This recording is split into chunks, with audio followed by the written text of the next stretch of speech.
I'm back with another video, and there are going to be a lot of more videos on this channel on a variety of topics. So I've decided to diversify this channel to not just to literature, but all the things that we want or that we can improve upon in life, and maybe I can help with that. Today's video is about 5 tips on speaking English fluently. See, as an English professor, a lot of people, a lot of students have come to me and asked me that how do you speak English so fluently? And I didn't go to any convent school. I went to a regular school, and later on, I pursued my college. I did English honors from Delhi University. So even during that time, I did not have this sense of fluency. I did not have this kind of fluency that I do have right now.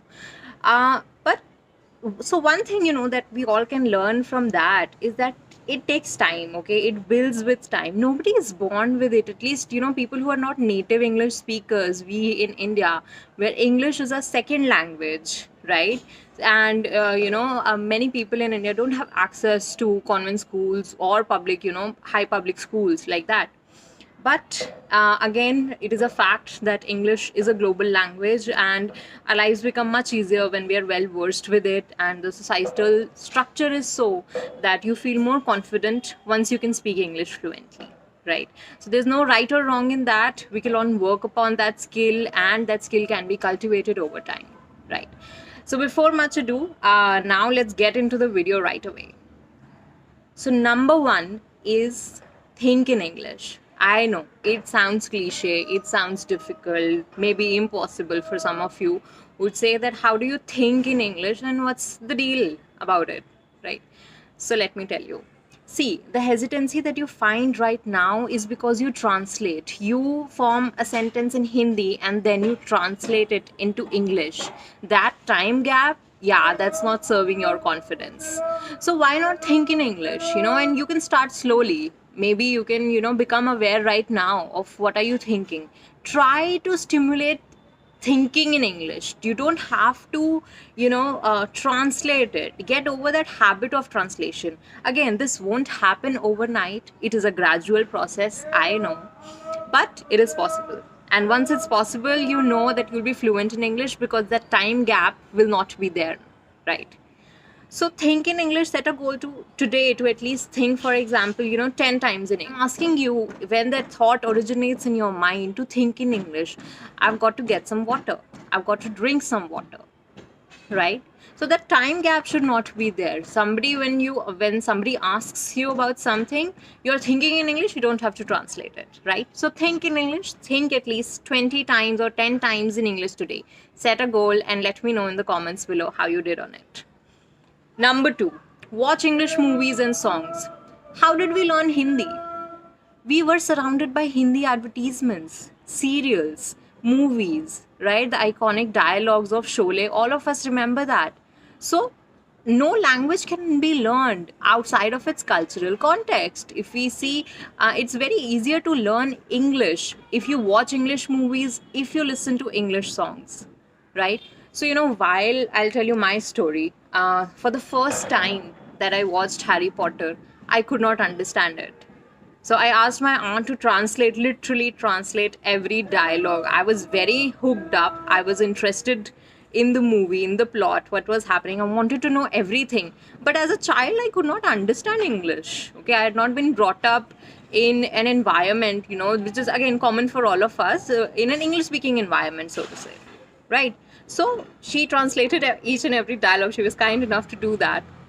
Now, cut to that, I started watching movies on HBO, on Star, World. Movies that actually I liked the story. I did not understand, maybe I did not understand the entire dialogues. But for example, if Jackie Chan was there, then again, I was hooked, right? So I loved action movies. I loved all of that.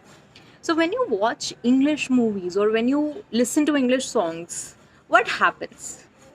See, what happens is that your subconscious mind is getting trained in that language.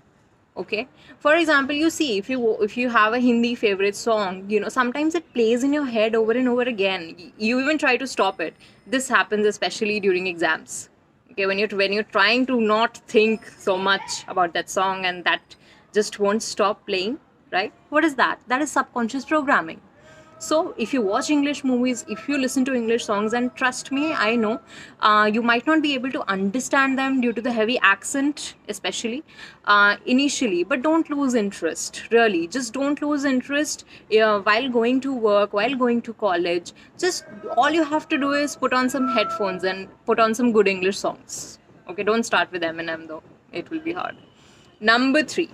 So I know, right? Like I said, that most of us do not have that atmosphere at home where everybody is speaking in English, right? Many of us don't. It simply is the truth. So where do you practice? Again, this was the query of a lot of my students who came to me asking, ma'am, where do we practice? You say practice English, but where do I do it? Nobody at my home speaks in English. Everybody speaks in Hindi. I can't keep telling them to try, right? So yeah, one thing that you can do is practice speaking in English while ordering at a public restaurant or while shopping at a mall. You can start with very small sentences. And you will feel a lot better about yourself. You'll feel so confident that you can go up to a person and speak in English, and even that fluently. Okay. So what you can do is practice while ordering at a restaurant, or while maybe talking to a customer care provider, right? Customer care service providers, shopping at malls. These are all public places where you can utilize your English speaking skills, where you can practice over and over again, right? And it's very common, in talking to a stranger, you won't even feel the pressure of judgment. Okay, so that's number three. Number four, again, this is a very easy tip. Everybody might know it already, but again, it's a very quick fix. Okay, so you remember that the answer is in the question itself. For example, does he read frequently? Yes, he does. Where did you take this does in the answer from? From the question itself. Can she finish that task? Yes, she can. Right? So most of the answers in English come from the question itself. Easy peasy, isn't it? Number five. Don't be afraid of making mistakes. You are a human being trying to learn something new. Pat yourself on the back for that. You deserve applaud. Okay. So don't be too hard upon yourself. Don't be afraid of making mistakes. So what if you have spoken in wrong English? It doesn't matter. And one of the most important things to keep in mind is to get over the belief that English defines your education standard. It does not. You can be a very well-read person. You can be a very literate person and still choose to talk in your native tongue. That's completely okay. It is just that English is a global language, that it has been hyped so much, but in India I see that a lot of people are look down upon others who are not able to speak in English, even though they may have impeccable academic record, right? So don't be hard upon yourself. I know you can do it. Let me know in the comment section below, how did you find this video? I'm back after quite a while. I'm counting upon your enthusiasm to keep the videos going. That's it in this video. I'll see you in the next one. Till then, keep practicing. Bye bye.